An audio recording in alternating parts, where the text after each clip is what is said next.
My name is Jane Lucas. I'm a social psychologist, and I'm here to help introduce care for child development as part of the Criança Feliz program.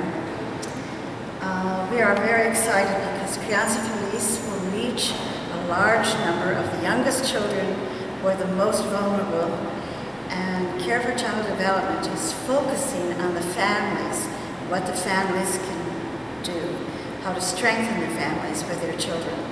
So it includes activities, play activities, communication activities parents can do with their children, their young children, to help them learn the various skills that they need as they start to grow.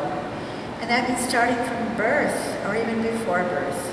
We have exercises like massage to help develop the neurological systems of a young infant, infants who are particularly at risk, like low birth weight infants, infants who might have starting out with developmental challenges. We develop the system that includes the changing of activities as the child grows and develops, so that we can encourage them to learn the skills that are appropriate for the age as the child is. These same activities, though, are also used to strengthen the parents' basic skills, so the parent can be more responsive, picking up the cues of a child who is in need, a child who's hungry, maybe a child who's sick, and the parent can pick up those cues and know how to respond quickly to what the child needs. So you use an activity like copy your child. The parent learns how to look into the face of the child very intensely to pick up the slightest change in sound, or gesture, or the blinking of an eye, and the parent copies the child.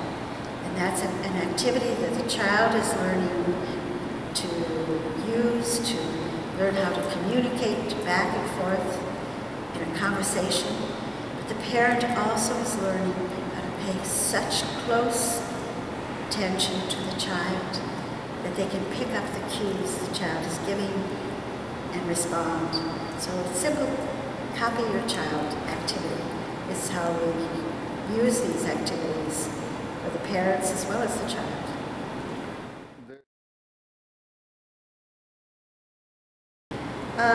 During the home visit, many things can happen, but we are hoping to apply what we know is the evidence for how children learn and what are the protective factors for children. So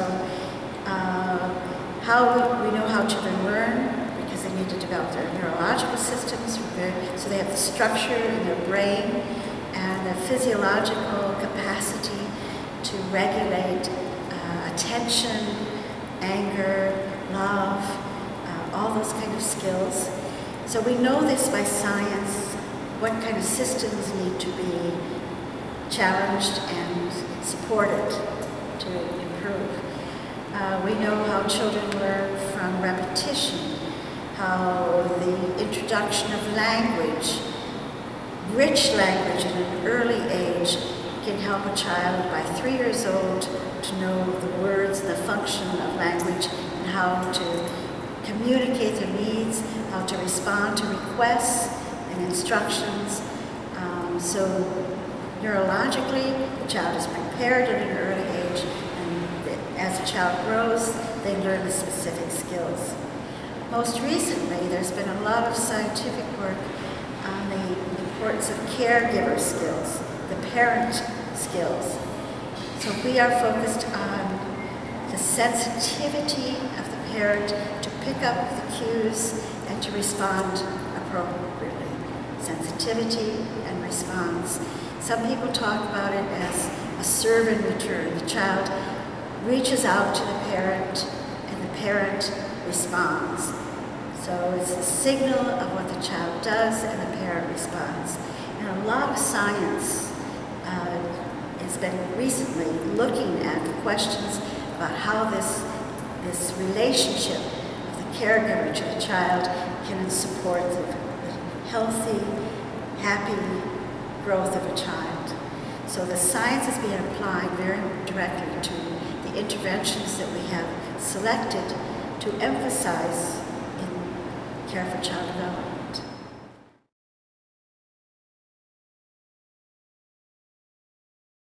They learn by classroom exercises, practice using videos. We have a combination of methods.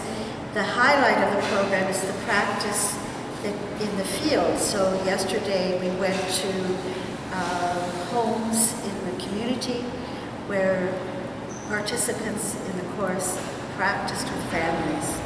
So they did these exercises with the family. Can people learn it? Well, in some ways it looks very simple. Activities for play and communication are very simple for home visitors to learn and for them to help the families learn. But how we use those activities to strengthen the relationship with the caregiver does take time. It takes practice. This course had 4 different clinical practices, we call field practices. And with that experience, participants grew by the end of the 4th experience in the field. They grew to just begin to get an understanding of how to use the skills for the family. So it takes more time. We're encouraging everyone to see more families continue to practice when they train others, to take advantage of the learning from every family that they see. Families have so much to teach us. So we have to have the scientific background in learning, but we also have the practical piece so they can begin to make the connection between the science and the practice.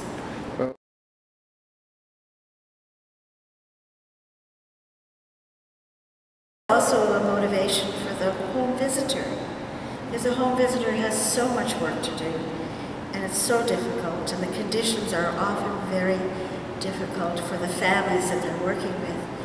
So when they see a little change, even in one visit, that's, we hope, helps to motivate the family and the health visitor.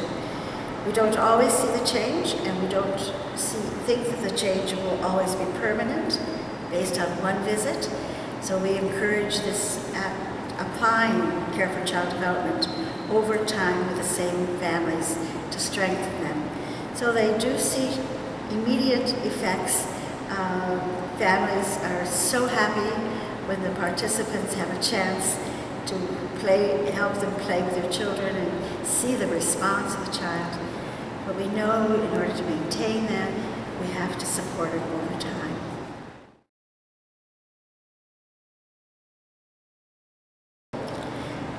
Everywhere we've had care for child development implemented, it's required an adaptation for the implementation. It has to be adapted for the system, so if this is a home visiting system, it has to be adapted to fit the development of the skills of the home visitor and the families. It has to be adapted for the system itself. What kind of information needs to be collected? What does the system need to maintain the services in a high quality? So there has to be some data collection, but it's very much dependent on what the system there needs. So it has to be adapted. We know that. There are particular challenges. Governments now have limited resources, so we have to find the most efficient way while still maintaining the 2 objectives for the child's development and the development of the caregiver skill. We know from our research that the real value of this program is in what's done in addition to stimulating the child's learning.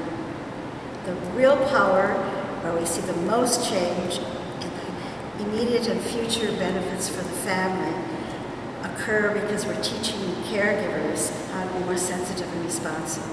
So how do you get this in a large program? The government now will be working within the next few weeks to figure out how to phase in the steps of this program. Right now, the first step was to develop some key central people in the states and in the federal government who have higher level skills to understand scientifically what's happening, to be trained in the next steps, to be facilitators or trainers, multipliers. They're not trained at that point yet, but this will come in a phased-in way. We're planning to help the government right now figure out how they could have an orientation package so that people in the federal government and the states can begin to get an idea for how care for child development can make a difference and address some of the huge inequities that are found among children who are in the poorest of the poor families. So it is very difficult. The challenge is huge right now. I think it can be done, but when it's done systematically through the phases that prepare them for the next step.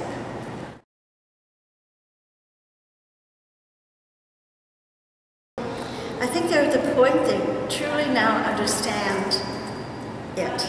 They understand the real core of what makes this difference, this program, more than just child stimulation. The pieces that really have the biggest impact on helping to improve a family and the conditions for life for these children. They understand that. They haven't been yet trained to be trainers. That's another big step. But they will be able to start to answer questions. They'll be the leaders in their states and in their federal agencies.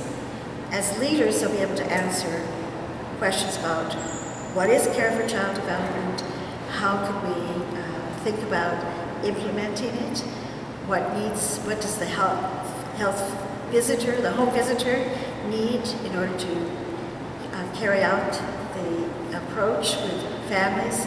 So they are at the point that they are solid in their understanding. They still need different skills. They need skills for monitoring, they need skills for training, they need skills for supervising, they need skills to present to large groups, how to do this. And we need to have the system on paper ready to go. And that's where we're at right now.